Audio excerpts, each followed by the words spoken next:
Yeah.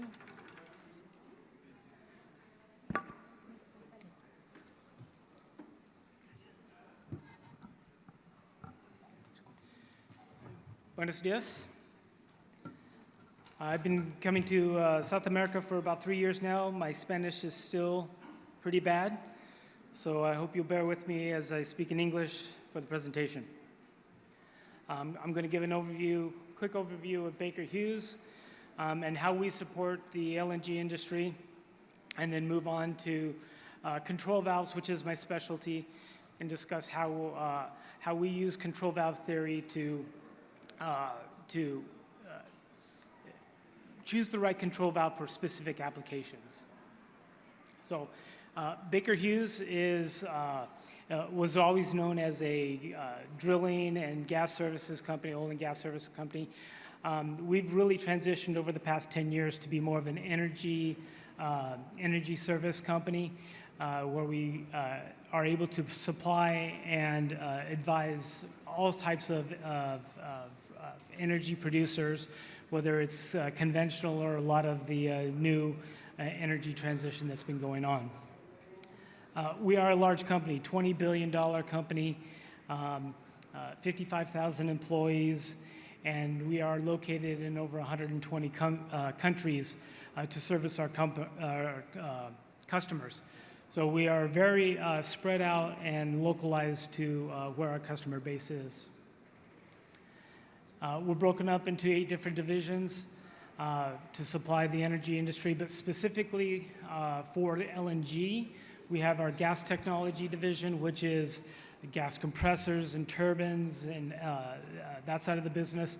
Our industrial technology company, part of the company where we deal with ancillary products like control valves and so on, which is my specialty. And then industrial asset management, which is based around asset management at all of these facilities, where we can help these customers, you guys, to manage your assets and keep track of what's going on and provide maintenance and serviceability at the plant level. Within the valves organization, that industrial section, the Mason-Ealing Control Valve company is 145 years old. We're a very old company where we've been able to start out with very basic types of control valves and regulators and continually innovate to the newer processes that are coming about. So you've seen that in the 40s, we developed the CV factor, which is to measure capacity for a control valve. We were one of the first to come out with digital positioners, and going forward out through that. So we've got a very long history for providing this type of equipment.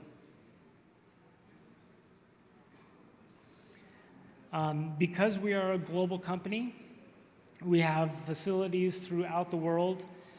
We have major manufacturing facilities for the Mason-Ealing control valve line in Houston, Texas, Coimbatore, India, Condé, France, as well as Karawa, Japan. Those are major manufacturing facilities. We also have aftermarket facilities located in other regional locations to support our customer base. We also have over 200 channel partners located throughout the world to service directly those sites that are local. Take Peru, for instance. We have our channel partner, Adolfos, who's helping to sponsor this event.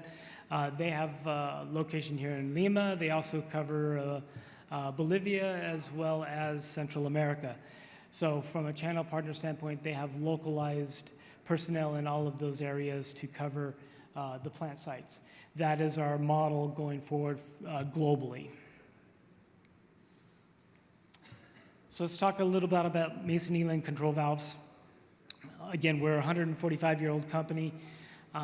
We manufacture all of our products in-house at our various locations, so from control valves both general service and engineered products. We're going to spend a little time on engineered products.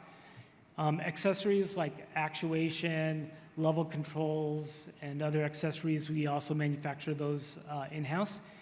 And then our instrumentation lines, our digital positioners are all manufactured in-house at our various locations.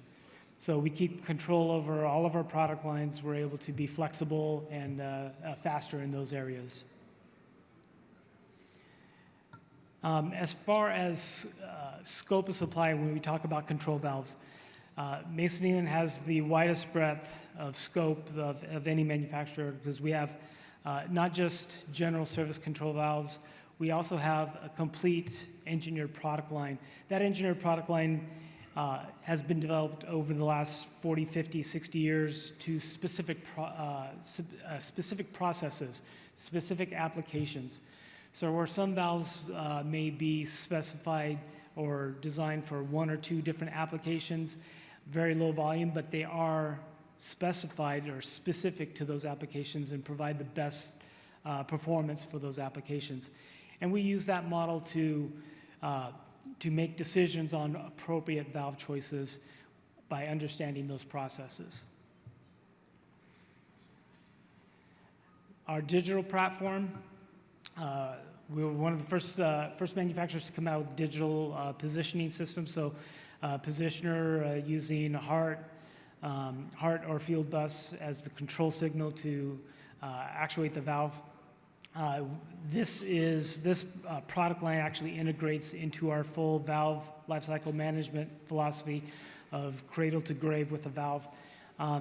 We're able to do advanced diagnostics, online diagnostics as well, where we can monitor the health of a valve and be able to predictively predict when that valve may need service, may need to be worked on. And so we have that full breadth of software that handles the life cycle of the valve. And that life cycle starts with the valve being built, all of the performance indicators that are currently assigned to that valve before it leaves the factory. And then we monitor and can monitor those KPIs throughout the life of the valve, getting to the point where we can offer maintenance solutions, turnaround planning, as well as understanding predictive maintenance at the plant level for these valves. This model has been able to reduce the amount of maintenance at various facilities because of not needing to repair every valve. It also has reduced downtime by identifying valves which are failing faster than the next turnaround. So being able to identify those and bring those to light before turnaround, before they fail, is another way to have an efficiency at a plant. We obviously provide equipment throughout the full breadth of the LNG life cycle. A lot of our play from the full breadth of the Baker Hughes line falls under liquefaction, tanker loading, and terminal storage and regasification. But for Mason-Eland, we can play on both ends, not just that, but gas wellheads as well as pipeline compressor stations. So to give you an idea, we'll talk a little bit about just that middle part of the LNG lifeline there. The way Mason-Eland looks at applications within any plant is to first understand the applications, understand the processes. I work directly with licensors around the world to talk about their processes and how we can put in equipment that will make their process better, meaning longer life for their process, better product that comes out of their process. And so we look at something like this as the liquefaction process, and we say, what are the actual applications? So you'll have like an acid gas unit. You'll have your refrigeration units. You'll have your liquefaction units. And so we'll take each of those units, we'll break those down, then we'll break down further into, say, the applications. So like if we look at the acid gas system, there are a lot of valves in this system, but a lot of them are general service, meaning they're not that big of a deal. We supply the product for them. There's not a lot in terms of supplying the right valve. There's simple valves will work. But these 4 applications in an acid gas unit, or I call them amine units, are the 4 typical applications which are tough. So you've got the inlet gas control valve, you've got the lean amine recirc, you've got the rich amine letdown, and then you've got the vent. So these are the typical applications where you'll see longevity problems, you'll see erosion problems, you'll see problems within the plant that can cause you problems. And so we look at each one of these applications and try and understand that application. So in terms of, say, the rich amine valve, this is the hardest valve in that amine unit. Obviously, it's already taken the amine through the system, and now you have a rich amine or a dirty amine. So what's the valve function? So the function of the valve is to let down from high pressure to low pressure that amine source so that it can go back and be cleaned and recycled. That amine fluid contains H2S, CO2 in the fluid, and so that is the actual function, is to remove all of those impurities. But what are the challenges? What are the challenges we see?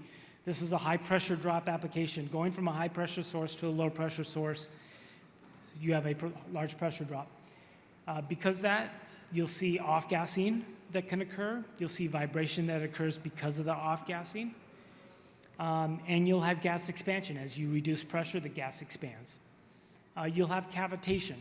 Cavitation is when a liquid turns into a gas inside the control valve and then collapses back down into a liquid again, all inside the control valve. It releases a lot of energy that can damage the control valve considerably. So understanding how that cavitation occurs and what we can do about it is another challenge. And lastly, that rich amine solution, extremely corrosive. So we want to make sure that we're choosing the right materials for that, the right control valve for that. So challenges, let's address this, and this is how we work every application within Mason. What's the first challenge? High pressure drop.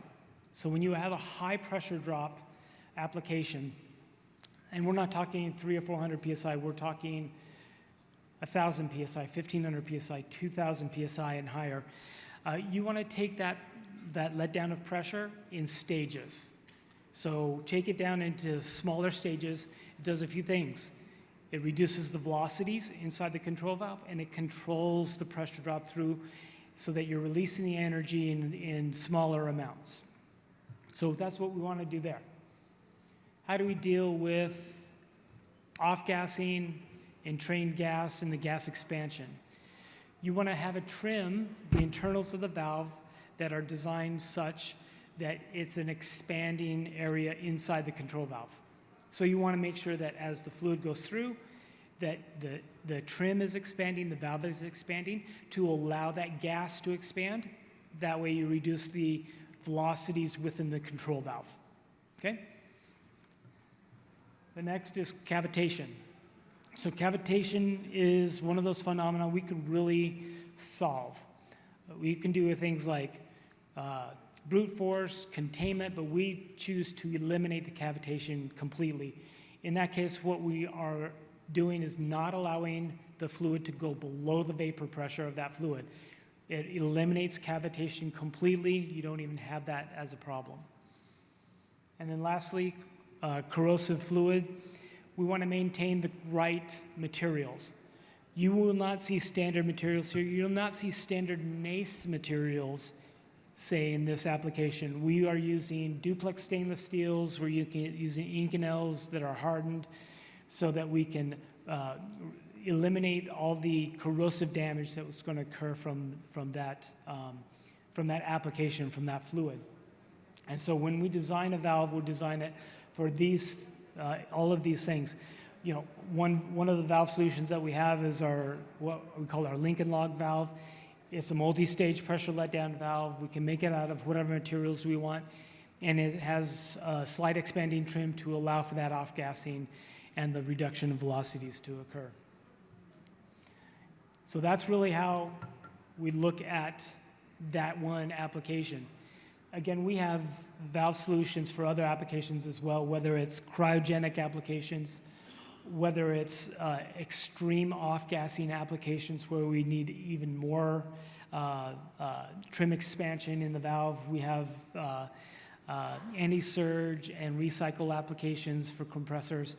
Obviously, that's with Baker Hughes having their compressor skids. We're providing control valves for those skids as well.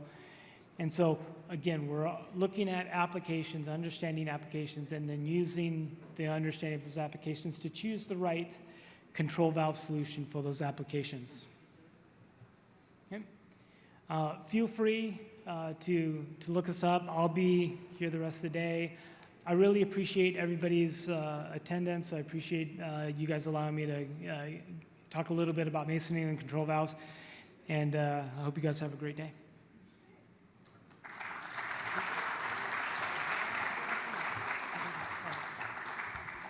Muchísimas gracias al señor Joseph Luis, que nos ha acompañado con el tema aplicaciones de servicio severo para válvulas de control en GNL. Muchísimas gracias. La foto de rigor, el presente también.